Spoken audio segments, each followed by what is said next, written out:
est une ville de couleurs, une ville de fêtes et de réjouissances, d'architecture et d'art, une ville de toits vernissés.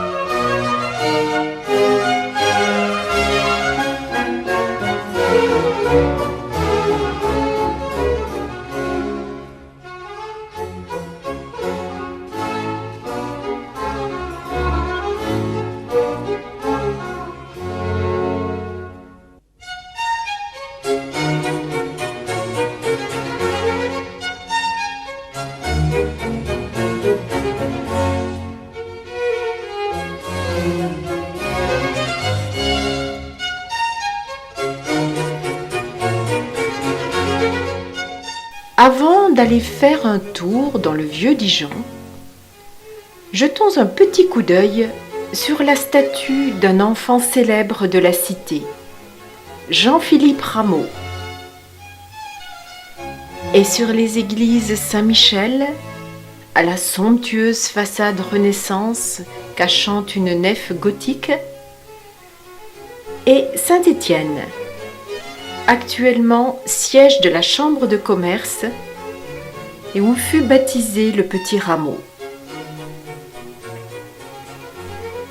À l'époque romaine, Dijon s'appelait Divio. C'était une étape importante entre la vallée du Rhône et la vallée du Rhin. La ville était un castrum. Au XIVe et XVe siècle, Dijon devint une capitale européenne grâce aux 4 grands-ducs de Bourgogne. Philippe le Hardi, Jean sans Peur, Philippe le Bon et Charles le Téméraire, qui régnaient sur un territoire s'étendant jusqu'à l'actuelle Hollande. Ceci explique l'influence artistique flamande à Dijon et la présence de 300 hôtels particuliers. Après la mort de Charles le Téméraire en 1477, la Bourgogne est revenue dans le royaume de France. Plus tard, la contrée fut administrée par les Condés. Je vous propose maintenant une visite du palais ducal et d'une partie de la vieille ville. Le palais s'organise autour de 3 cours. Dans la plus ancienne s'élève la tour de Bar.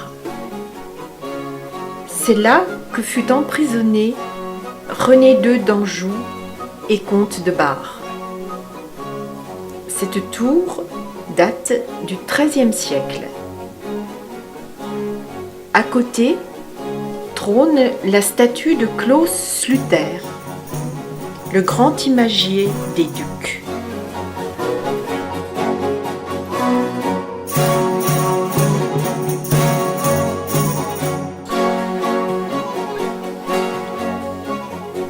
La cour d'honneur, elle, est extraordinaire,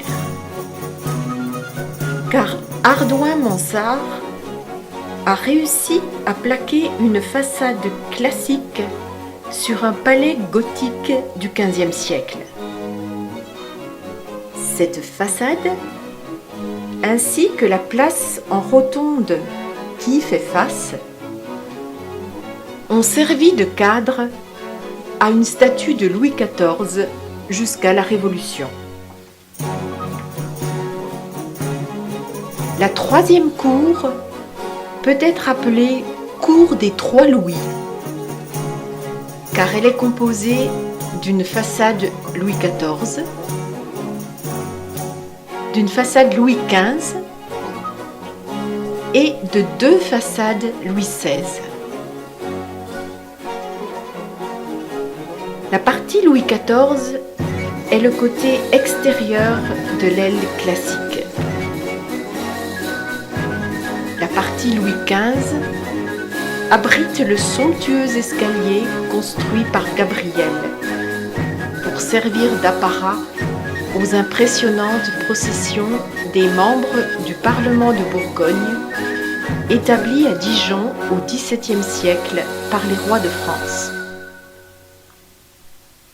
Les 2 autres ailes du quadrilatère de style Louis XVI ont été ajoutées au XVIIIe siècle par De Vosges pour abriter l'école de dessin qu'il avait créée.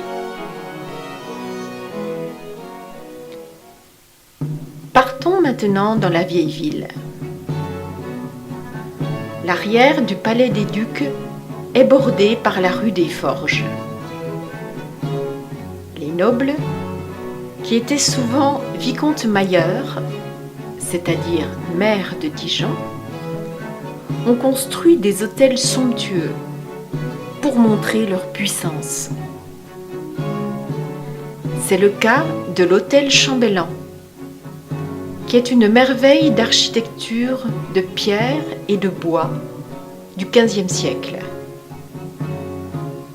Les visiteurs courageux peuvent gravir l'escalier et admirer les liernes de la voûte retombant dans la hotte d'un vigneron. À côté, la maison 1100 est un véritable joyau, sculpté comme un buffet au XVIe siècle par le sculpteur dijonnais Hugues Sambin.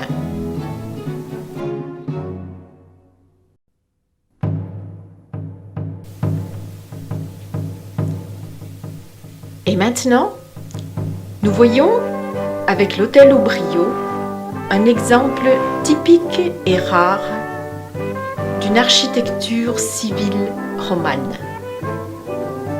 Les colonnettes sont très élégantes.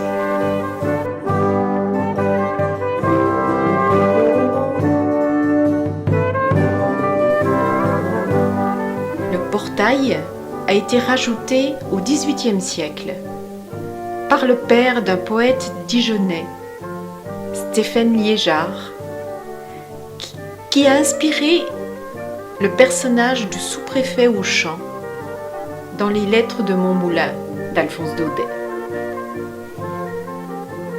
La maison Sauvagrain a été donnée à sa nourrice par Charles le Téméraire. C'est une merveille d'architecture gothique avec ses fenêtres à meneaux moulurés.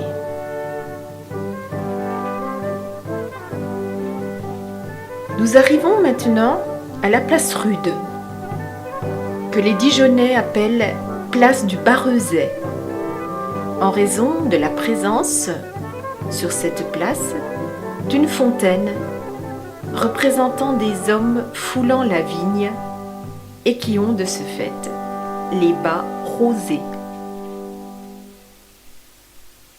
Il convient également de regarder les restes de l'hôtel des Gaudrans.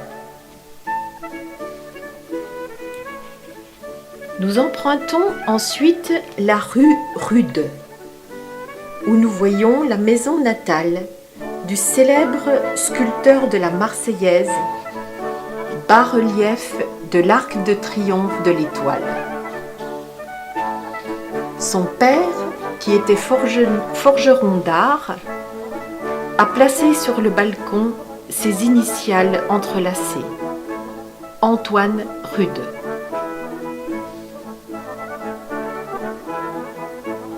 Et nous arrivons rue Musette, agréable rue qui monte vers Notre-Dame. Au-dessus de l'église figure une horloge qui a été rapportée aux Dijonnais depuis Courtrai comme trophée de guerre par Philippe le Hardi. Au début, au XIIIe siècle, L'horloge ne comprenait que le jacquemart, qui bat les heures. Au XVIIe siècle, on lui a donné une épouse, Jacqueline, qui bat les demi-heures. Au XIXe siècle, on leur a donné 2 enfants, Jacquelinet et Jacquelinette, qui sonnent les quarts d'heure. La façade de l'église Notre-Dame est très belle, avec ses colonnettes à l'italienne et ses 3 rangées de gargouilles.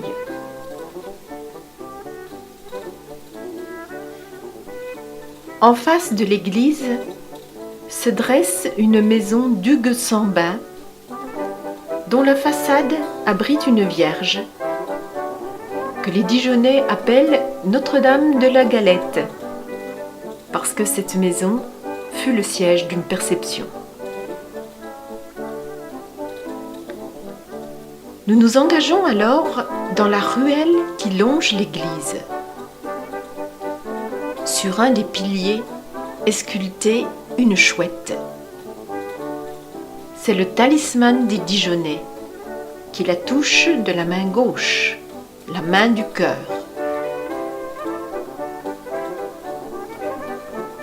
La maison Millière est une véritable échoppe du Moyen-Âge. Il faut remarquer le chat qui guette la chouette sur son toit.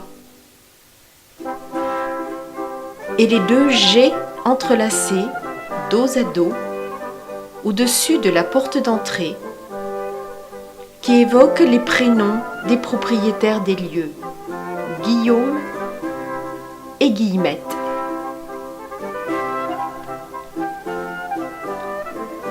Juste à côté, l'hôtel de Vaugué, un superbe hôtel parlementaire du XVIIe siècle, avec un très beau toit vernissé et une magnifique cour intérieure.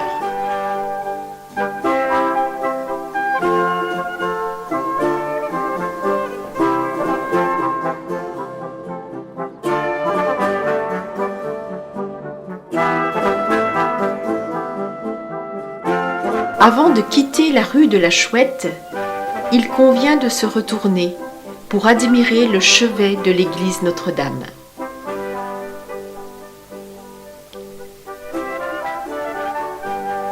La rue Verrerie présente 100 mètres en continu de maisons à colombages du XVe siècle.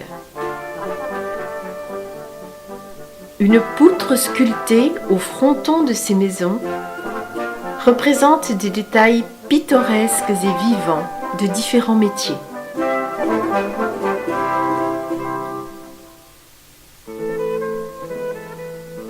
La rue Chaudronnerie comporte de très belles maisons, par exemple la maison à Bossage, la maison aux 3 pignons. Mais la plus intéressante est la maison aux cariatides, qui a été construite pour le créateur de l'université de Dijon.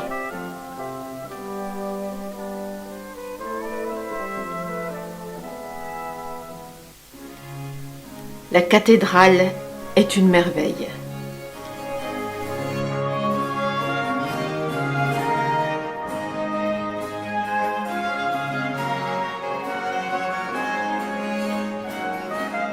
Sa nef, d'un gothique très pur, est bâtie sur une très belle crypte en rotonde de l'an 1000. Ce genre d'édifice est plutôt rare, car il ne resterait dans le monde que 3 églises en rotonde.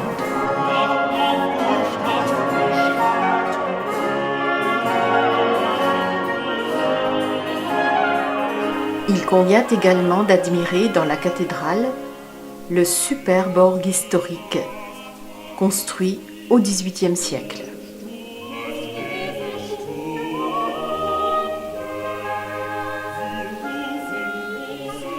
Il y aurait encore beaucoup à voir. Et ce reportage donne une idée de la richesse de Dijon et peut-être envie de mieux le découvrir.